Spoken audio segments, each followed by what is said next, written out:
எல்லோரும் வெளியே செல்லுகின்ற காலகட்டத்தில் வாழ்த்துறையை வழங்குவதற்கு அழைத்தமைக்கு என்னுடைய பணிவான வணக்கம். ஆனாலும் கூட இந்த பகுதியானது இந்த புத்தகத்தை எழுதிய நூலாசிரியர் எந்த பொருளை எடுத்து என்ன நோக்கத்திற்காக எழுதினார், அந்த நோக்கம் அந்த சமூகத்திற்கு சேர்ந்ததா, அந்த நோக்கத்தில் உள்ள பொருட்களை புரியும்படி மக்களுக்கு எடுத்து சொல்வதற்காக, வாசகர்களுக்கு எடுத்து சொல்வதற்காக, பயனாளிகளுக்கு எடுத்து சொல்வதற்காக வாழ்த்துறை என்ற தலைப்பை எப்பொழுதுமே போடுவார்கள். அந்த வகையில் இப்பொழுது நேரம் 12:55. உங்களுக்கும் உணவிற்கும் இடையே உள்ள தூரம், இந்த தூரத்தை நாங்கள் எல்லோரும் அதிகப்படுத்தினால் உங்களுடைய மனநிலை எவ்வாறு இருக்கும் என்று நான் நன்கு அறிவேன். இருந்தாலும் கூட கிட்டத்தட்ட 300 கிலோமீட்டர் தொலைவில் இருந்து இந்த புத்தகத்தை இந்த நூலகத்தில் தான் வெளியிட வேண்டும் என்ற நல்ல சிந்தனையோடு இங்கு வந்திருக்கின்ற கள்ளக்குறிச்சி, கச்சிராப்பாளையம், வடகனந்தல் போன்ற பகுதியை சார்ந்த டாக்டர் குடும்பத்திற்கு வேரோடும் கிளையோடும் இலையோடுமாக இருக்கக்கூடிய அனைத்து வாசகர்களும் அமைதியாக அடுத்த 10 நிமிடங்கள் இருப்பீர்கள் என்ற நோக்கத்துடன் என்னோடு சேர்ந்து பேசக்கூடியவர்களுடைய நொடியை சேர்த்து சொல்கிறேன். நான் 5 நிமிடம் மட்டும் எடுத்துக்கொள்கிறேன். அந்த வகையில் ஒரு நல்ல புத்தகம் என்பது ஒரு மனிதனின் சிந்தனை அல்ல, அது பல தலைமுறைகளின் அனுபவங்களை சுமந்து வரும் அமைதியான ஆசிரியர். ஒரு நல்ல புத்தகம் 100 நல்ல நண்பர்களுக்கு சமம். இது ஏபிஜே அப்துல் கலாம் ஐயா அவர்களுக்கு எடுத்துரைக்கப்பட்ட கருத்து. அறிவுலகிற்கு ஒரு புதிய வழிகாட்டியை, குறிப்பாக முன்னேற துடிக்கும் இளைஞர்களுக்கு, சமூகத்திற்கு ஒரு நல்ல நண்பனை புத்தக வடிவத்தில் அறிமுகப்படுத்தும் இந்த உன்னதமான வரலாற்று சிறப்புமிக்க நிகழ்வில் சமூகத்தின் பல்வேறு தளங்களில் உச்சத்தை தொட்டு முத்திரை பதித்து மாபெரும் சாதனையாக மாற்றும் சான்றோர்களுடன் இந்த மேடையை நான் காலையிலிருந்து பகிர்ந்து கொண்டேன்.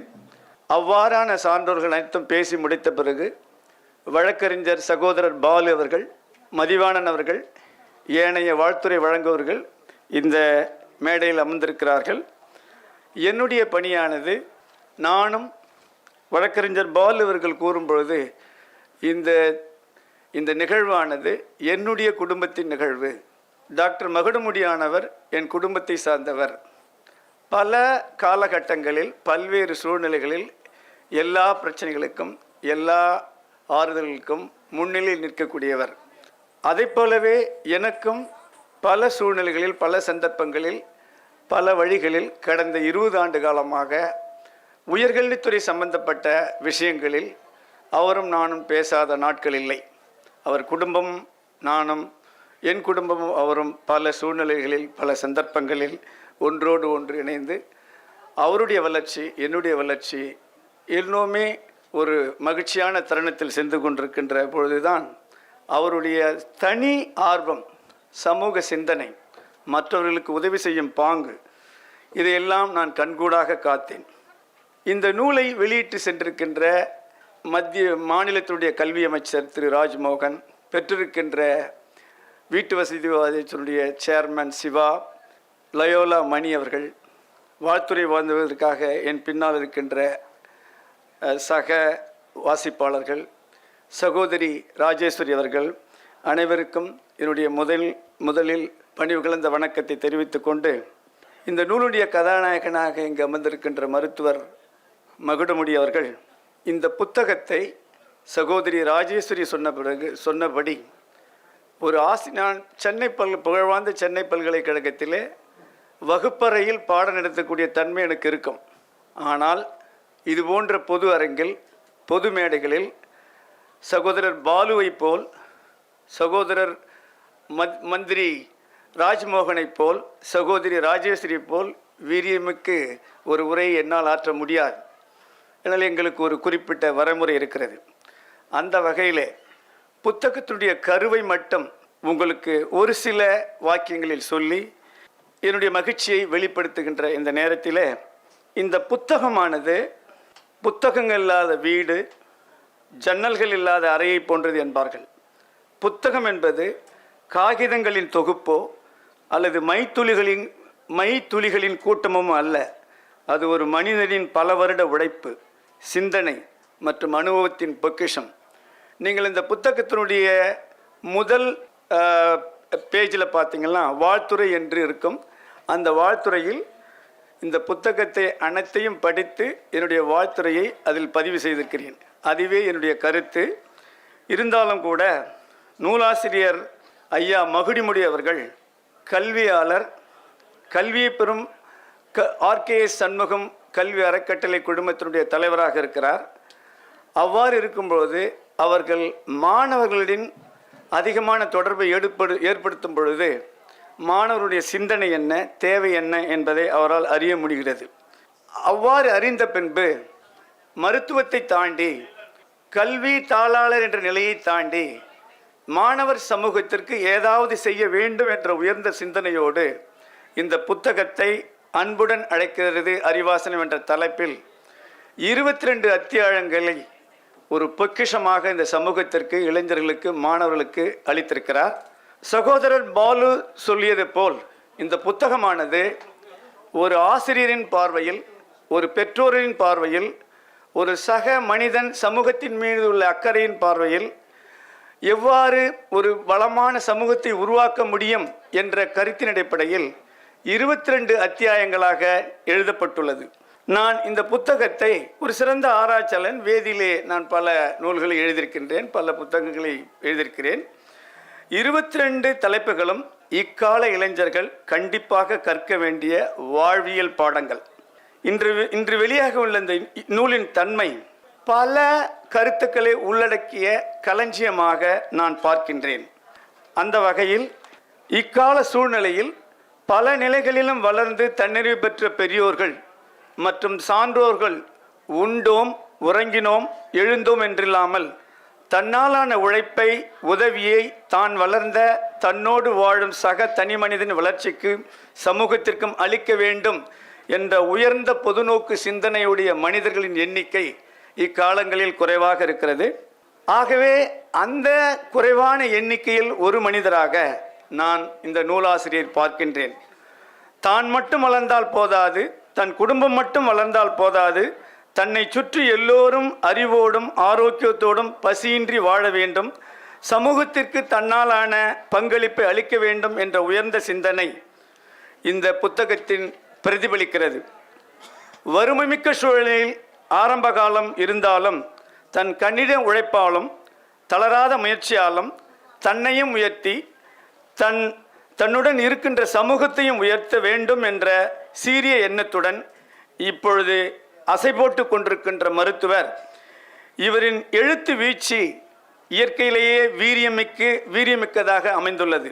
ஆசிரியரின் எழுத்துக்கள் இளைஞர்களின் ஓட்டங்களை தட்டி எழுப்பும் அம்புகளாக மாறி அவர்களின் சிதைந்து போன சிந்தனைகளை ஒருமுகப்படுத்தி நம்பிக்கையுள்ள மனிதனாக மாற இந்த நூல் ஒரு ஏணியாக, படிக்கட்டாக மாறும் என்பதில் எல்லளவும் எனக்கு ஐயமில்லை.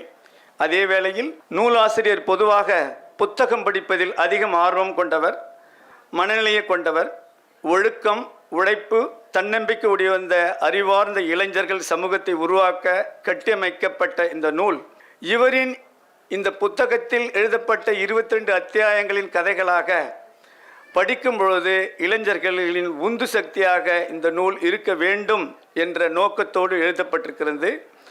தனம் நிறைந்த கல்வி, ஒழுக்கமான பண்பு ஆகியவைகளை வேரிலேயே செறிவூட்ட வேண்டும் என்ற வளமான இளைஞர் சமூகத்தை படைக்க முடியும் என்ற எண்ணத்தை, இந்த சிந்தனையை பற்றி உருவாக்கி அந்த மரங்களை, தன்னம்பிக்கையுள்ள மரங்களை, சமூக இளைஞர்களை சமூகத்திற்கு படைக்க வேண்டும் என்ற நல்ல நோக்கத்தோடு இந்த நூல் எழுதப்பட்டுள்ளது.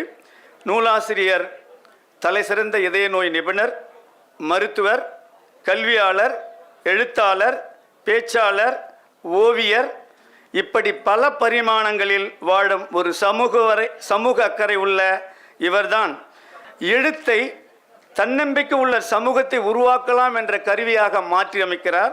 ஒரு சமூக மாற்றம்தான் இந்த நூலினுடைய தொடக்கமாக இருக்கிறது என்று நான் கருதுகிறேன். ஆகவே இந்த நூலில் பல கருத்துக்கள் பொக்கிஷமாக இருக்கின்றன. ஒவ்வொரு கருத்தும் இந்த நூலை படிக்கக்கூடிய மனிதனுக்கு ஒழுக்கத்தையும் பண்பையும் உயர்வையும் வலுவையும் ஊட்டும் என்பதில் எனக்கு அரிய நம்பிக்கை இருக்கிறது. குறிப்பாக சொல்லப்பட வேண்டால், தன்னடக்கத்தை நாம் எளிதில் புரிந்து கொண்டு வாழ்வில் கடைப்பிடிக்கும் வகையில் பாதையில் தெளிவு, சுய கட்டுப்பாடு, நிதானம், பொறுமை. ஒரு சுவையான உணவை தயாரிக்க வெவ்வேறு பொருட்கள் அவசியமோ அவை அனைத்தும் ஒன்றாக இணையும் போதுதான் அந்த உணவு சுவை தருமோ, அதுபோல தன்னடக்கத்தை குறித்தும் மருத்துவர் அழகாக சொல்லுகிறார். இன்னும் மேலாக, கடவுளோ இயற்கையோ அது உங்களுக்கு வரம் தருமா வரம் தராதா என்பது எனக்கு தெரியாது. ஆனால் வாய்ப்பும் சூழலும் அனைவருக்கும் சமமாகவே தரப்படுகின்றன.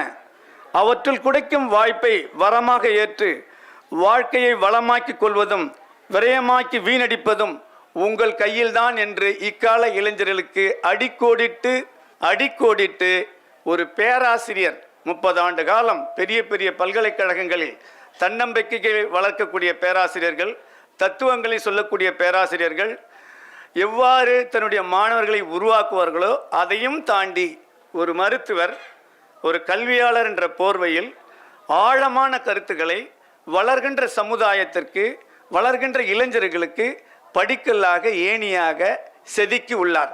இந்த புத்தகத்தில் தன்னம்பிக்கையும் ஒளிவு மறைவின்றி முன்னேற துடிக்கும் இளைஞர்களுடைய வாழ்க்கையை நெறிப்படுத்துவதற்கும், குறிப்பாக இந்த சமூகத்தில் நாலா திசைகளிலும் சமூகத்திலிருந்து கெடுவதற்கு உண்டான வாய்ப்புகள் அதிகளவைகள் இருக்கின்றன.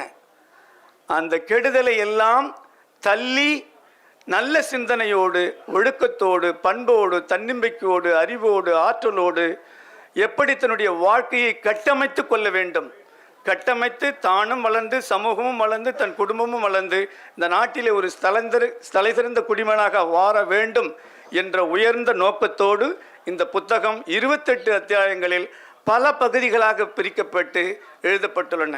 அந்த வகையில் நான் ஒரு பேராசிரியர் என்ற போர்வையில், ஒரு ஆராய்ச்சியாளன் என்ற போர்வையில் இந்த நூலை படித்து பல நிலைகளில் படித்து கடந்த 1 மாத காலமாக நைட்டு 12-11 மணிக்கு படிக்க போகும்போது என் தலைக்காணி பக்கத்தில் இந்த புத்தகம் இருக்கும். படிப்பேன் என்னதாங்க அவர் எழுதியிருக்கிறாரு, என் மனைவிக்கும் எனக்கு பேசாமல் தூங்க லைட் ஆஃப் பண்ணுவார். ஸோ அது மாதிரி உள்ள ஒரு தன்னம்பிக்கை உள்ள புத்தகம். அதாவது அவருக்கு கம்ஃபர்டபுளாக ஃபேமிலி இருக்குது, எல்லாமே டாக்டர்ஸு, நல்ல எஜுகேஷனல் இன்ஸ்டிடியூஷன் இருக்குது. ஆனால் இதெல்லாம் சமூகத்தின் மீது உள்ள அக்கறையால் இந்த புத்தகம் எழுதப்பட்டிருக்கிறது.